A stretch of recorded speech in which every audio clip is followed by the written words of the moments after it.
Bizarre Brain Comics. Weirdo. Hello, my comic book friends, and welcome to Bizarre Brain Comics. I am Gary, your host.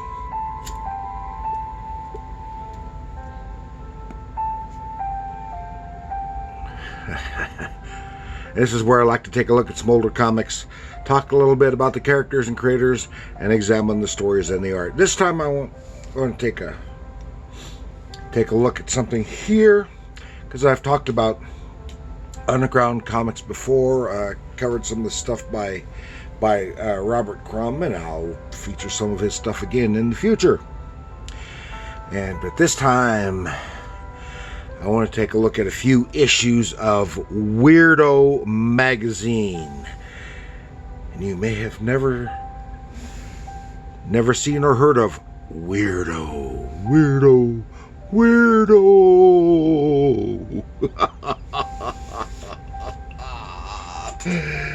Oh, yeah. And that's appropriate title.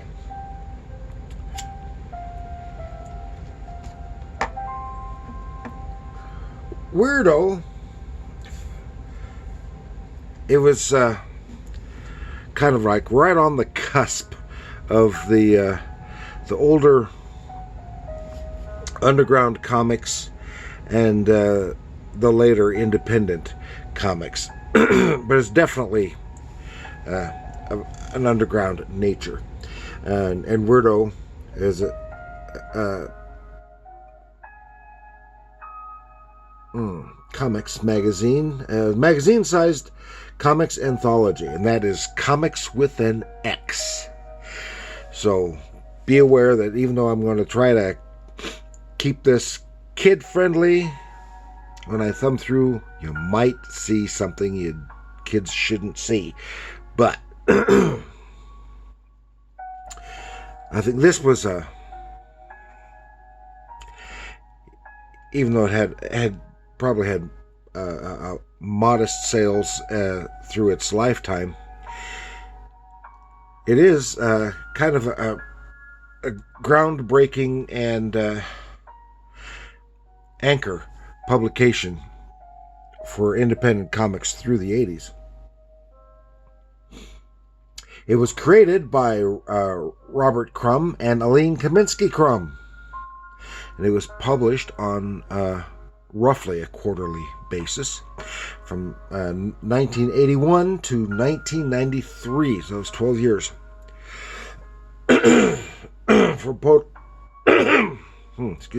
For a total of 28 issues. One of the reasons I want to talk about this right now is because just a few months ago we lost Aline Kominski-Crumb. She was an accomplished underground cartoonist in her own right, and the wife of underground comics basic initiator, Robert Crumb, and she was the mother of alternative comic creator Sophie Crumb, and she will be missed, even though some don't like her artwork.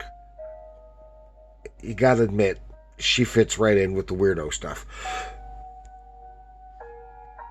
And Weirdo was published by Last Gasp Publications, as I said, from 81 to 93, and it featured a variety of humor and underground cartoonists, both old and new, and it was a lowbrow counter to the highbrow of its contemporary publication, Raw Magazine, edited by Art Spiegelman. And they even had some creators featured in both, I think.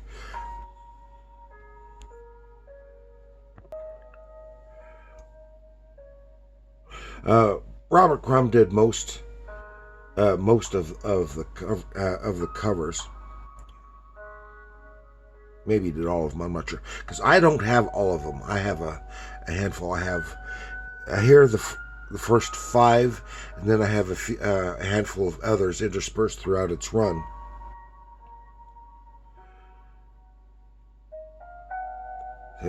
And I said he did most of the covers, and he had interior art in every issue. And his wife Aline also made frequent contributions. And their work was often of a autobiographical nature. Sometimes they worked together on a single strip. Crumb also did some of his standard underground story fare, and he did some historical stuff, short stories of an historical nature featuring historical figures, or historical anecdotes and things of that nature. And all this was when they still lived in California before they moved to France.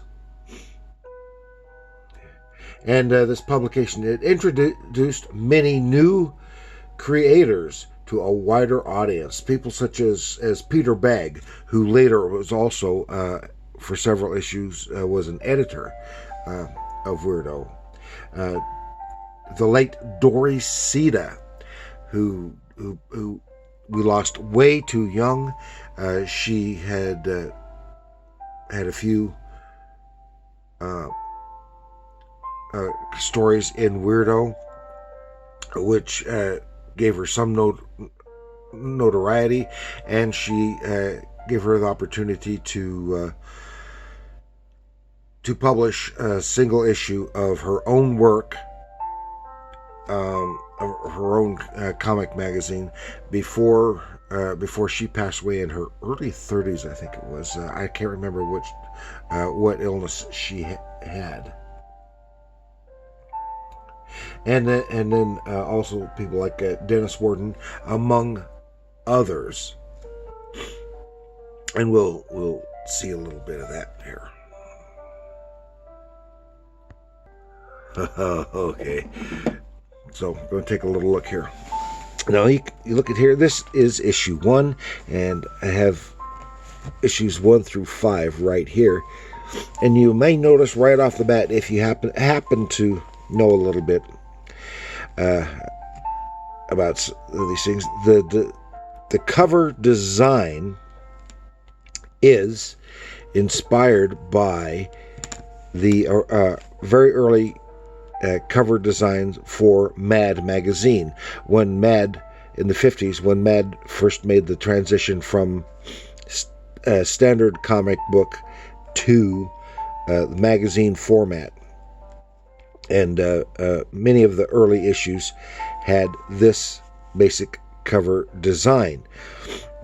That is with this bizarre.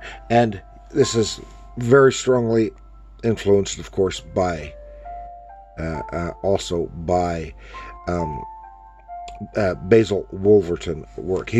Crumb was, of course, very strongly influenced by Basil Wolverton. Both kind of content and stylistically, and this was also picked up later by Plop, because Plop from DC also had some issues that were similar type design, either cover or interior.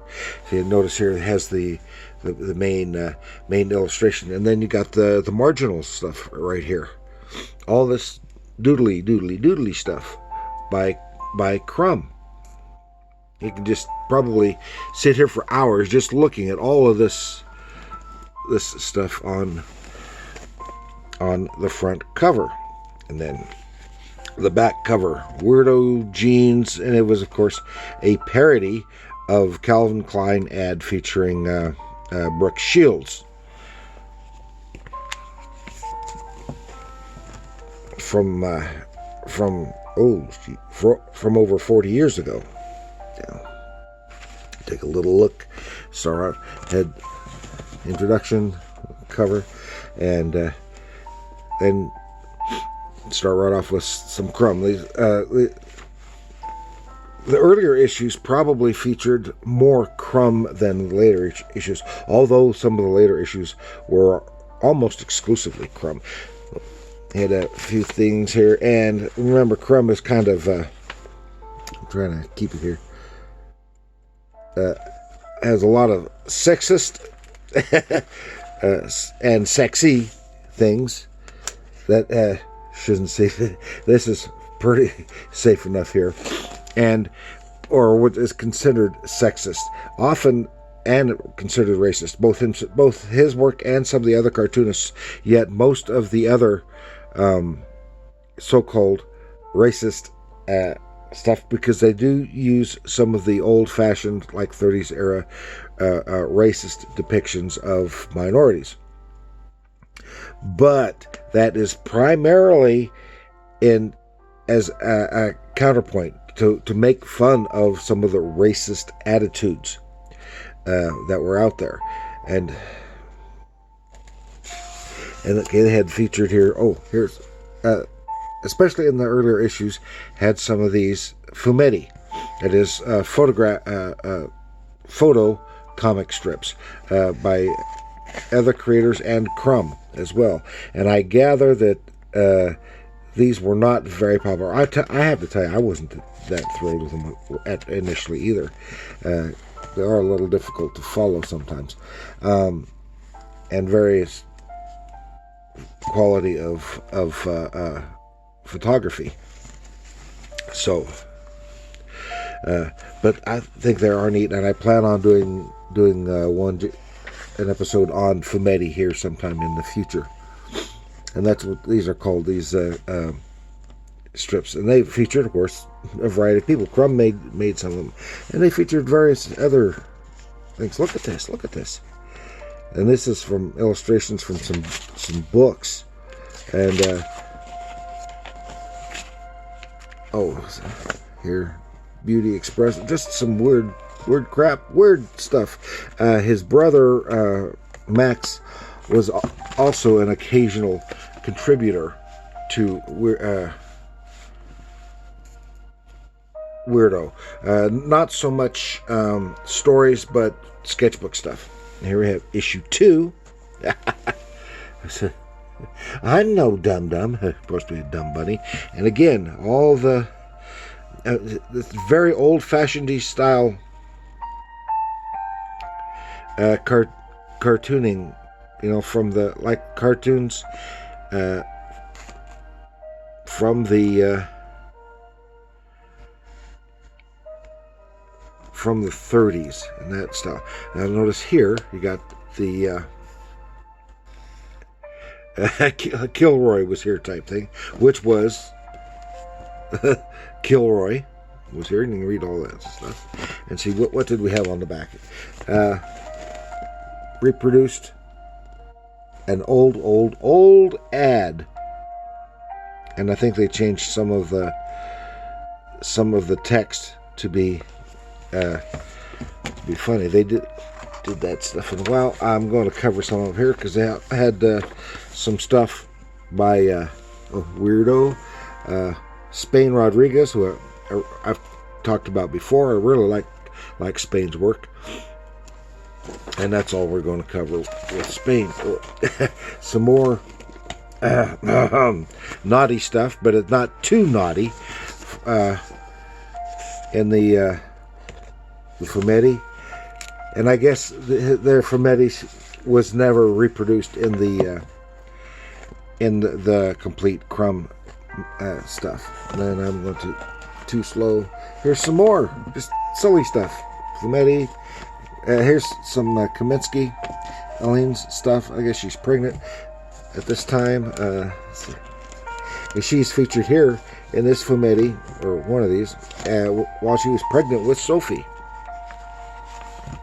And then here we have issue number 3, Weirdo. Again, all this stuff around the margins. What did we have on the back? some strange stuff. It looks like a flow chart. More Fumetti. Here's another cartoonist. What's it? Maury Gassel. I don't know him. More Crumb. Here's some of the historical stuff, which was also reprinted in some of Crumb's later stuff. I don't want to show that. Even though here's something, the weird stuff of his brother Max. See, these earlier issues had mostly Crumb, but not exclusively. Here again, the weird stuff, and the just some strange stuff. How much of it was drug induced, I don't know. Other cartoonists.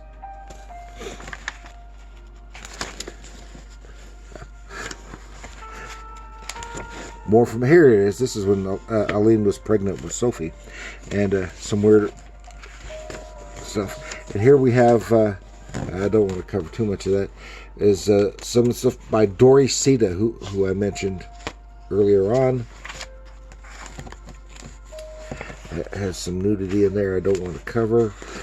Sketchbook from Robert Armstrong.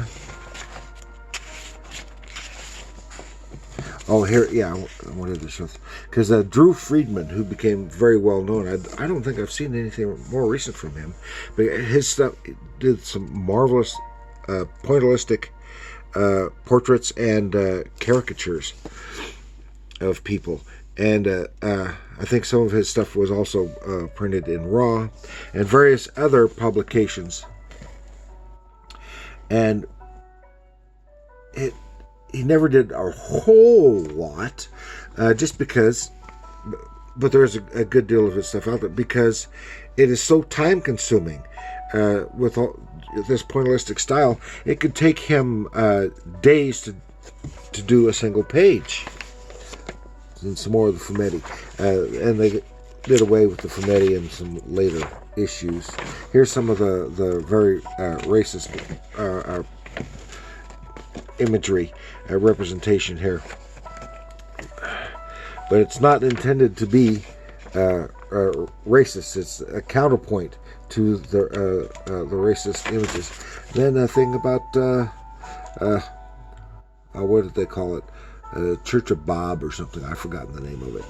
A little article there, and then we'll finish up here with this number 5. Goodbye, Cruel World. Of course, it's still that same format. And what do we have here? A Weirdo license. It just here was more of the Drew Friedman work. Then it'd probably take him weeks to do a few pages. Yeah, here it is. Professor Brainard, and I think this is H.S. Robinson. I think it was intended for probably an underground newspaper type strip, but I don't know that for sure. I think this is safe enough. Now, at first glance, this might look like Crumb. It's Crumb-ish, but it definitely is not Crumb.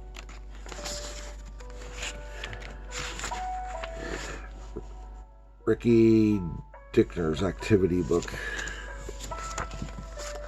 And that is what I've got for you this time. Just a brief overview of Weirdo Magazine and the first 5 issues of it.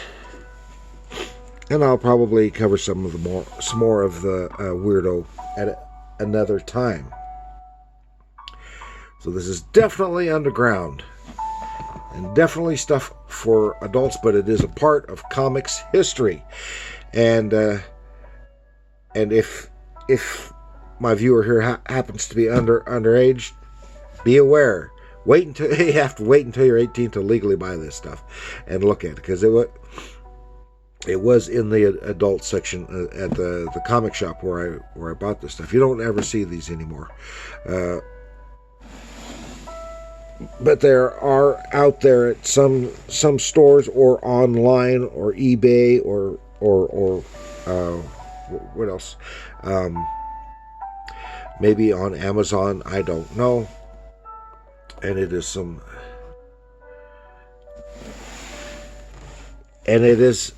a good addition to historically to any of the someone's collection, because of the historic nature of this publication. So I want to thank you for joining me. Please like, share, subscribe. And again, I said not too long ago, I went over 500 subscribers. I want to thank all my subscribers out there who helped me reach that particular milestone. And I encourage any viewers who have not subscribed yet to please do so. It's good for me, and as you can see, I do, as I've said so many times, my interests are very eclectic, and I cover from the very kiddie to the very adult. So thanks very much, and remember, comics are art.